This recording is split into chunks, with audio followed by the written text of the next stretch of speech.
Lance Zierlein's an NFL draft analyst, somebody I trust, NFL.com. He's been covering the draft for 21 years. His dad was a coach in the league.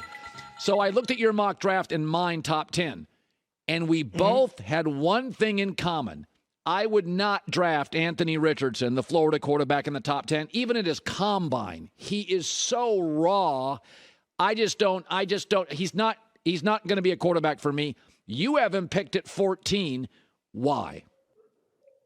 Well, you have to decide. I think one of those two quarterbacks in terms of Richardson or Levis, I believe is going to go inside the top 10. And I think there's a chance the other one doesn't. And I go back to, look, the quarterback draft wasn't great last year, but I saw Malik Willis fall to the third round. Desmond Ridder fall to the third round. We had heard Matt Corral was going to fall. Kenny Pickett ended up being the only quarterback in the first round. And, you could argue that Desmond Ridder had much better production and was much more consistent than Richardson or Levis. And the same thing, well, not with Malik Willis. You couldn't make that argument.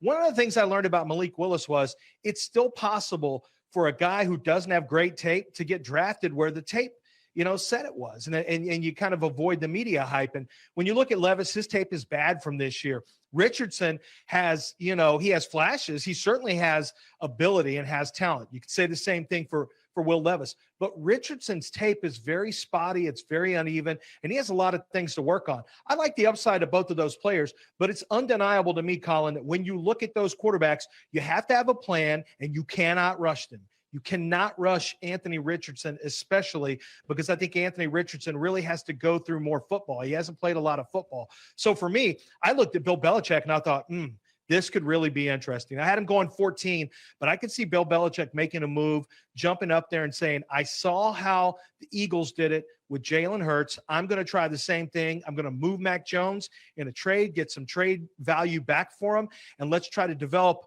Anthony Richardson. But you have to have a plan. You can't rush this.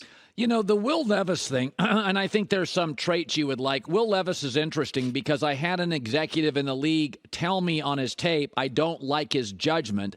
Then I see him with his shirt off, flexing in the bathroom, and I had multiple people in the league say, zero self-awareness. We don't want a bodybuilder. When you give me two things, it's like I said before, if you had a reputation as having a temper and then 3 days at work you're yelling at employees, you're doubling down on my concern about you. Will Levis's tape is don't love his judgment. Then I watch his Instagram and I'm like, oh, good God, somebody please get a hold of his iPhone. What do you make on him? Because there's strong opinions both ways. Well, I don't know enough about the person, to be honest with you, to make that assessment. I do think that there is something about self-awareness. I do think that you want to project as much of a CEO appearance as possible. I'm sure he likes his body type and wants to show it off. I'm sure, quite frankly, that he sees some of the talk about Anthony Richardson this and Anthony Richardson that. And Will Levis is out there at the combine telling you, I'm going to show off my arm because I've got a cannon. And, he wants you to know that. I think he wants you to see how he looks physically. And look, he looks great on the hoof. I mean, he's got great physical traits, physical attributes, has a lightning quick release, the best in the draft of all the top quarterback prospects, a really strong arm.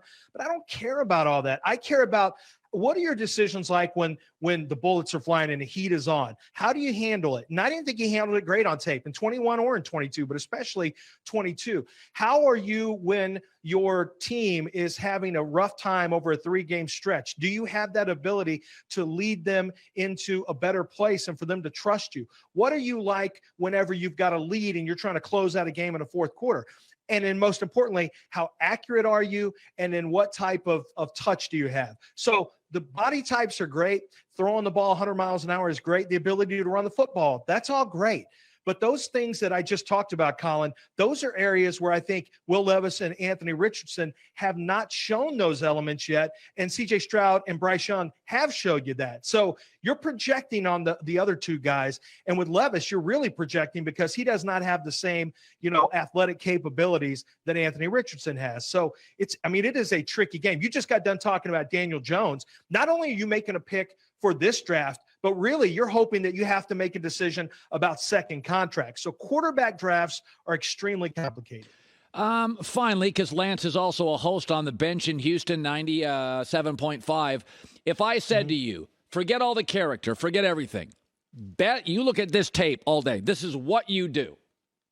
I'm an amateur. I'm a casual. You watch all tape all day, 22. You put some time in now. Who is the single best football player in the draft? The lock who will absolutely, this first year in, will play and produce. Because you're going to have 10 guys that are going to come into this league and produce. That is a great question. I would say the guy that I would feel safest about right now, there's two guys. Dalton Kincaid, the tight end out of Utah, incredibly sticky hands, just a really great pass catcher. Don't ask him to block. That's not his thing, but he is a really good pass-catching tight end. And I think Peter Skoronski, the tackle out of Northwestern, I think he's a guard with Pro Bowl potential. To me, he reminds me of Zach Martin as a tackle who could turn into a guard. I really like Skoronski. As you see there, he gets bull rushed a little bit. He has short arms, so that's not really his thing. But as a run blocker, he is terrific. Put him inside a guard. Let him have a chance to become a Pro Bowl run blocker. Skoronski, I think, is a really, really safe prospect if you play him at guard. Good stuff. All right, Lance Zierlein, Houston knows all about him. NFL.com. I've been leaning on him for years. Really knows his stuff. It's good talking to you again, man. Hi, everybody. Thanks for watching. Subscribe here to get the latest from the show. Also, be sure to check out more of the best clips from The Herd or go watch a few segments from other shows on FS1.